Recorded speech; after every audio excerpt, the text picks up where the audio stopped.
L'utilisation d'Internet n'a cessé de croître ces 30 dernières années et cette croissance est passée par l'amélioration du World Wide Web, communément abrégé Web et 3W. Donc aujourd'hui, on va parler en détail de ces évolutions-là et surtout de la version 3 ou 3.0. On va voir ses avantages, ses inconvénients et surtout les nouvelles opportunités qu'elle va offrir au monde. Donc si tu ne veux rien rater et tout connaître du Web 3, tu es à la bonne vidéo. Allez, hop, c'est parti! L'histoire du web n'est pas si vieille que ça, puisqu'elle remonte qu'aux années 89 avec sa première version, le Web 1. Un web très statique où les utilisateurs pouvaient seulement venir consulter ce que les entreprises balançaient sur la toile sans pouvoir interagir avec eux. Donc un web très statique qui était communément appelé le web des journaux, le web des livres, où les utilisateurs consultaient Internet comme si c'était un grand livre rempli de connaissances. Donc le Web 1 était très basique, mais pour l'époque c'était quelque chose d'extraordinaire parce que imaginez-vous aller sur la toile consulter un article de blog et tout, c'était déjà quelque chose d'assez fort.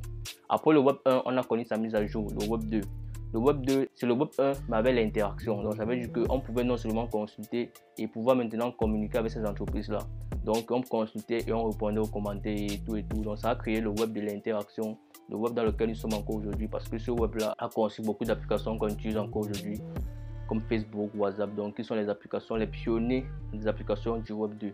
Mais malheureusement, ce web-là, basé sur l'hypercentralisation des données, a permis à ces grandes entreprises de récolter un maximum de données sur nous les utilisateurs et les revendre à d'autres structures pour du référencement et de la publicité ciblée.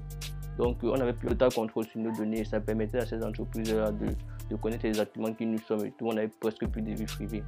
Donc ce Web 2-là, c'est le web dans lequel nous sommes encore. L'arrivée du Web 3 va tout chambouler parce que contrairement à ses prédécesseurs, il vise non seulement à connecter les données, les utilisateurs, et surtout les objets. Il est basé sur des technologies comme le métaverse, l'intelligence artificielle et surtout la blockchain. Une des caractéristiques très lourdes du Web 3, c'est la décentralisation des données. Parce que contrairement au Web 2 où tous les données sont centralisées, le Web 3 lui vient décentraliser ces données-là et il redonne à l'utilisateur au moins 70% du contrôle de ces données. Donc c'est déjà quelque chose d'assez lourd. Maintenant, le Web 3, c'est un web, comme j'ai dit, c'est une mise à jour du web qui va apporter des avantages, des inconvénients et surtout des nouvelles opportunités. Donc, dans la troisième partie de la vidéo, on parle avantages, inconvénients et surtout opportunités du Web 3. Les avantages du Web 3, c'est, je pense que toute la vidéo tourne autour de ça parce que contrairement à ses prédécesseurs, il ouvre, il décentralise la donnée, il est basé sur des nouvelles technologies comme l'intelligence artificielle, qui va offrir beaucoup d'opportunités. Si vous êtes sur la toile, vous connaissez de quoi je parle et tout. Il est encore basé sur des technologies comme l'IA, sur des technologies comme le métaverse. Les inconvénients du Web 3, bien sûr, toute chose a des inconvénients. Alors les inconvénients du Web 3, c'est simplement le coût des transactions dans le Web 3 est un peu cher. Le coût des transactions dans le Web 3 est un peu cher, c'est normal parce que c'est une nouvelle technologie et actuellement peu de personnes peuvent se payer les transactions dans le Web 3. Deuxièmement, la maintenance des outils dans le Web 3 sont un peu chers parce que maintenir les outils qui ont été programmés avec du script intelligent, c'est beaucoup plus compliqué. Et franchement, s'il s'agit de parler opportunité du Web 3, je pense que c'est l'opportunité qui ne cesse de grandir au fil des années qui sont en train de se passer. Et ceux qui sont en train de comprendre ça sont vraiment en train de se positionner et prendre la plus belle part du gâteau. Je m'explique, le Web 3, vu les technologies sur lesquelles c'est basé, c'est un web qui va ouvrir la porte à beaucoup d'autres domaines ou compléter beaucoup d'autres domaines. C'est un web qui est basé sur l'intelligence artificielle. À tout le monde voit l'intelligence artificielle de partout. Donc ceux qui vont se positionner assez facilement dans la compréhension de l'intelligence artificielle du Web 3 pourront avoir une belle part du gâteau. C'est un web qui est basé sur le métaverse, la cryptographie, la modélisation 3D, la réalité virtuelle.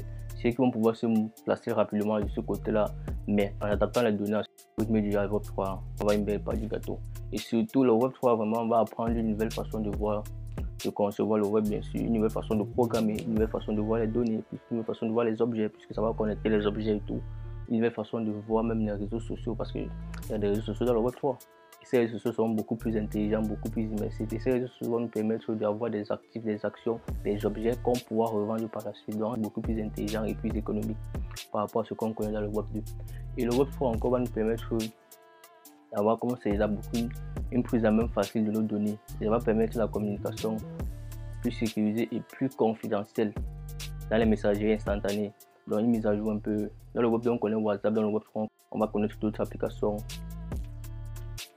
Donc tous ceux qui vont comprendre que le Web 3 c'est une nouvelle façon de voir les interactions à travers le web vont comprendre qu'il faut juste orienter les services de ce côté du web là. Les programmeurs vont juste orienter le code en proposant des applications typiques Web3. Les community managers vont juste orienter les services en comprenant rapidement comment les réseaux sociaux du Web3 sont comportés et ils seront les premiers à comprendre comment les réseaux sociaux du Web3 se comporteront. La distribution des données dans le Web3 sera tout à fait différente, donc ce qu'ils vont faire dans le Big Data et qu'ils vont adapter leurs connaissances à le Web3 vont comprendre comment vont rapidement trouver les meilleurs clients. Donc il faut juste adapter ces services en fonction de ce web là parce que le web, la façon d'interagir avec les autres vont complètement changer et ceux qui vont adapter leurs compétences au web 3 vont se faire la plus belle part du gâteau. Il suffit juste de voir comment les nouvelles applications sont conçues actuellement pour comprendre que le web 3 offre une nouvelle porte ou développer une nouvelle porte à beaucoup de gens qui vont comprendre rapidement comment ce domaine là se passe. Ils vont se faire la plus belle part du gâteau. Allez,